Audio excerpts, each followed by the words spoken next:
ایک زمانہ تھا پورے محلے میں ایک ٹی وی آتا تھا تو پورے محلے والے چرچا کرتے کہ انہوں نے گھر میں ٹی وی بسا لیا ہے، کتنی بری چیز ہمارے محلے میں،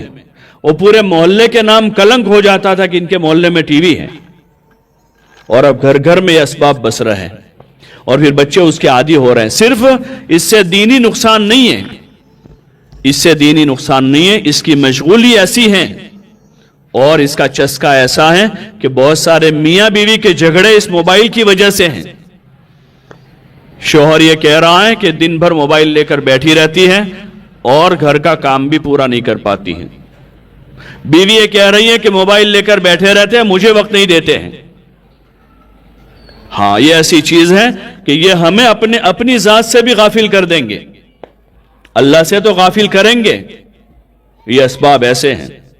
بقدر ضرورت ٹھیک ہے، سادے فون سے ہمارا کام چل جاتا ہے، لڑکیوں کو کیا ضرورت ہے اس کی، واٹس ایپ کی اور سوشل میڈیا کی، جس میں خرافات بھرے ہوئے ہیں، جس میں بے حیائی ہے صبح سے شام تک،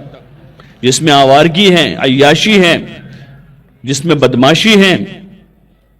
اپنے بچیوں کو اپنی بچیوں کو اس سے ان کا ذہن بناویں، ان کو سمجھاویں، عادی ہو چکے ہیں، چھوڑنا ان کو مشکل لگے گا، بھاری پڑے گا ان کو، لیکن سمجھانے سے بات بن جاتی ہے۔ ہاں، سمجھاویں ان کو، جو عادی نہیں بنے ان کو نہ بناویں، جو بنے ہیں دھیرے دھیرے ان کو پیچھے لاویں، ورنہ آج کل مزید یعنی جدید یہ سائنٹسٹ لوگ بھی کہتے ہیں کہ اب کچھ دنوں کے بعد اس لائن کے ڈاکٹر تیار ہوں گے کہ جو لوگوں کو موبائل کی لت چھڑاویں، جیسے دارو چھڑانے والے ڈاکٹر ہیں، تمباکو چھڑانے والے ڈاکٹر ہیں، ایسے دیگر ایسے سائیکولوجیکل بیماروں کے لیے دماغی ڈاکٹر ہیں آج کل۔ ایک زمانے میں دارو چھڑانے والے اور یہ نہیں ہوتے تھے، لیکن اس کی ضرورت ہو گئی، لوگوں میں دارو عام ہو گیا تو تمباکو عام ہو گئی تو اس کی ضرورت ہو گئی، اب یہ ہوگا تو اس کے چھڑانے کے ڈاکٹروں کی ضرورت پڑے گی۔ اس لیے ہم چوکنا رہے، ہم ایمان والے ہیں، اپنا وقت ضائع نہ کریں، اللہ اپنے گھر میں رہ کر اعمال میں وقت لگاویں، تلاوت میں، ذکر میں، ہاں دینی کتابیں ہیں، روزانہ گھر میں تعلیم کریں، فضائل اعمال، فضائل صدقات کی، تاکہ گھر میں بچوں بچیوں کا دینی اسلامی ایمانی ذہن بنے اور ان خرافات سے ہم بچ سکیں۔ ہاں، ایک ہی ذہن بنائے کہ اللہ کی اطاعت کرنی ہے، رسول صلی اللہ علیہ وسلم کے طریقے پر چلنا ہے، روزانہ گھر میں تعلیم کریں، بچوں بچیوں کو لے کر بیٹھیں، دین کی باتیں کریں، حضور صلی اللہ علیہ وسلم کے، صحابہ کے، ازواج مطہرات کے، صحابیات کے اور حضور صلی اللہ علیہ وسلم کی بیٹیوں کے قصے سناویں، سادگی کے فائدے بتاویں۔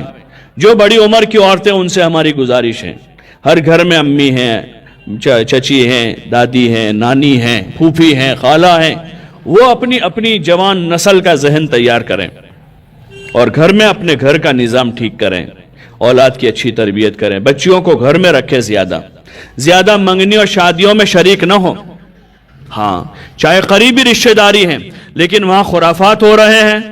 ناچ گان ہو رہا ہے، بینڈ باجے بج رہے ہیں، ویڈیوگرافی ہو رہی ہے، فوٹو ہو رہا ہے، ایسی شادیوں میں نہ جاویں،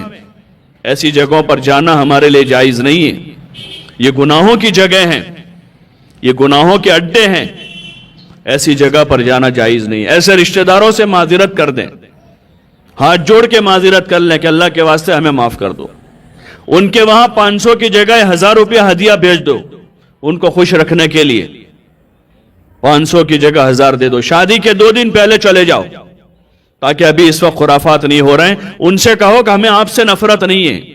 ہمیں آپ کے گھر سے نفرت نہیں ہے، ہمیں آپ کی اولاد سے نفرت نہیں ہے، ہمیں آپ سے محبت ہے، آپ ہمارے رشتہ دار ہیں، آپ ہماری خالہ ہیں، آپ ہماری پھوپھی ہیں، ہمیں آپ سے محبت ہے، اسی محبت میں ہم آپ کیا نہیں آ رہے ہیں، 2 دن پہلے جا کر ان کا ہدیہ دے دو۔ باقی شادی میں جب خرافات شروع ہو گئے اب وہاں مت جاؤ، ورنہ ہم بندی کو راضی کرنے کے لیے اپنے خدا کو ناراض کر رہے ہیں، اور خدا کو ناراض کر کے ہم کہیں کے نہیں رہ سکتے ہیں۔ ایسی شادیوں میں شریک نہ ہو، ان سے محبت سے معذرت کریں، کسی سے ہمیں لڑائی نہیں کرنی ہے، کسی سے جھگڑا نہیں کرنا ہے، کسی کو کالا گورا نہیں کہنا ہے، یہ بھی اللہ کی توفیق ہے۔ کسی کو توفیق دے دے تو اپنے حکم پر چلا دے، اور کسی کی توفیق چھین لے تو خدا اس کو ضدی بنا کر اس سے نافرمانی کرواتے ہیں، یہ خدا کی توفیق چھینی ہوئی ہے۔ ایسے لوگوں کو زیادہ استغفار کرنا چاہیے کہ جن کے پاس حق بات پہنچنے کے بعد بھی اور اللہ رسول کی بات پہنچنے کے بعد بھی ہم تک جو لوگ بات پہنچا رہے ہیں، جو لوگ ہم تک بات پہنچا رہے ہیں، وہ اپنے گھر کی بات نہیں کہہ رہے ہیں، وہ اللہ کی بات کر رہے ہیں، وہ اللہ کے رسول کی بات کر رہے ہیں، وہ دین کے دائرے میں بات کہہ رہے ہیں، وہ صلہ رحمی کی بات کر رہے ہیں، وہ اپنے مال کو صحیح جگہ لگانے کی بات کہہ رہے ہیں، وہ ہماری دنیا اور آخرت کی بھلائی کی باتیں ہمیں بتا رہے ہیں۔ اگر یہ حق بات پہنچنے کے بعد بھی اگر کسی کو سمجھ میں نہیں آ رہی ہے اور پھر بھی وہ ضد پر ہیں، ہٹ دھرمی پر ہیں، تو وَخَابَ كُلُّ جَبَّارٍ عَنِيدٍ، کہ ہر ظالم اور ضدی کا انجام اور نتیجہ بہت برا ہے، ان کا نتیجہ بہت برا ہے۔ اس لیے ہم ان سے الجھے نہیں، ان سے اپنا تعلق، اپنا جو ایمانی رشتہ ہے یا کوئی رشتہ داری ہے، اس کا تعلق ہم باقی رکھیں، لیکن ان کے برے کاموں میں ہم ان کے ساتھ شریک نہیں ہو سکتے ہیں۔ بنی اسرائیل پر لعنت اسی وجہ سے ہوئی کہ ان کے ماحول میں برائیاں ہوئی، انہوں نے ایک دوسروں کو روکا ٹوکا بھی، لیکن روکنے ٹوکنے کے بعد بھی لوگ نہیں مانے، تو یہ روکنے ٹوکنے والے بھی ان کے ساتھ شریک رہے ان کے برے کاموں میں، ان کے ساتھ اٹھتے بیٹھتے رہے، تو پھر اللہ تعالیٰ نے ان پر لعنت کی۔ تو ہم اس لعنت کے مستحق نہ بنیں۔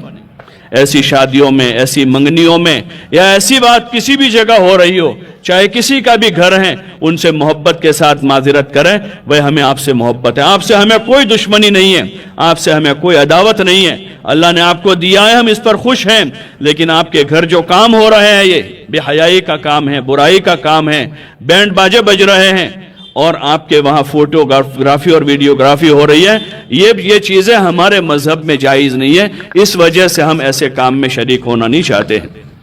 بات واضح کریں، صاف کر دیں۔ ان کا جو ہدیہ ہے، ہدیہ ان کو ضرور دیں، ان سے صلہ رحمی کرتے رہیں، ان کی غمی میں شریک رہیں۔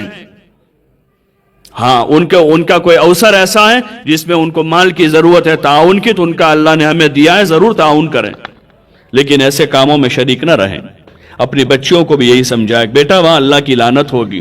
حضور علیہ السلام کی بد دعائیں مل رہی ہیں، فرشتوں کی بد دعائیں ملی ہیں، ایسی جگہ پر جا کے ہم کیا کریں گے جہاں نماز قضا ہو جائے گی۔ ان چیزوں سے بچاوے اپنے آپ کو۔ باہر گھومنے پھرنے سے، ہوٹلوں میں جانے سے، کلبوں میں جانے سے، یہ ہمارا شیوا نہیں ہے۔ ہاں، ہمارے یہاں اس کا رواج نہیں تھا، اور یہ ایسے نئے رواج کو جنم دے کر ہم اگلی مستقبل کی آنے والی نسلوں کے لیے کوئی برا راستہ نہ کھولیں۔ آپ ماں بہنوں سے ہماری اس کی گزارش ہے، درخواست ہے، ہاں اس مجلس میں اس کی نیت کریں۔ اور جو تیسری چیز حضور علیہ السلام کی معاشرے کی ہے، پاکی ہے، اپنے گھروں کو پاک رکھیں، گھروں کو صاف رکھیں۔ ہاں، ہمارے کپڑے پاک صاف ہوں، ہمارے بستر پاک ہوں، صاف ہوں۔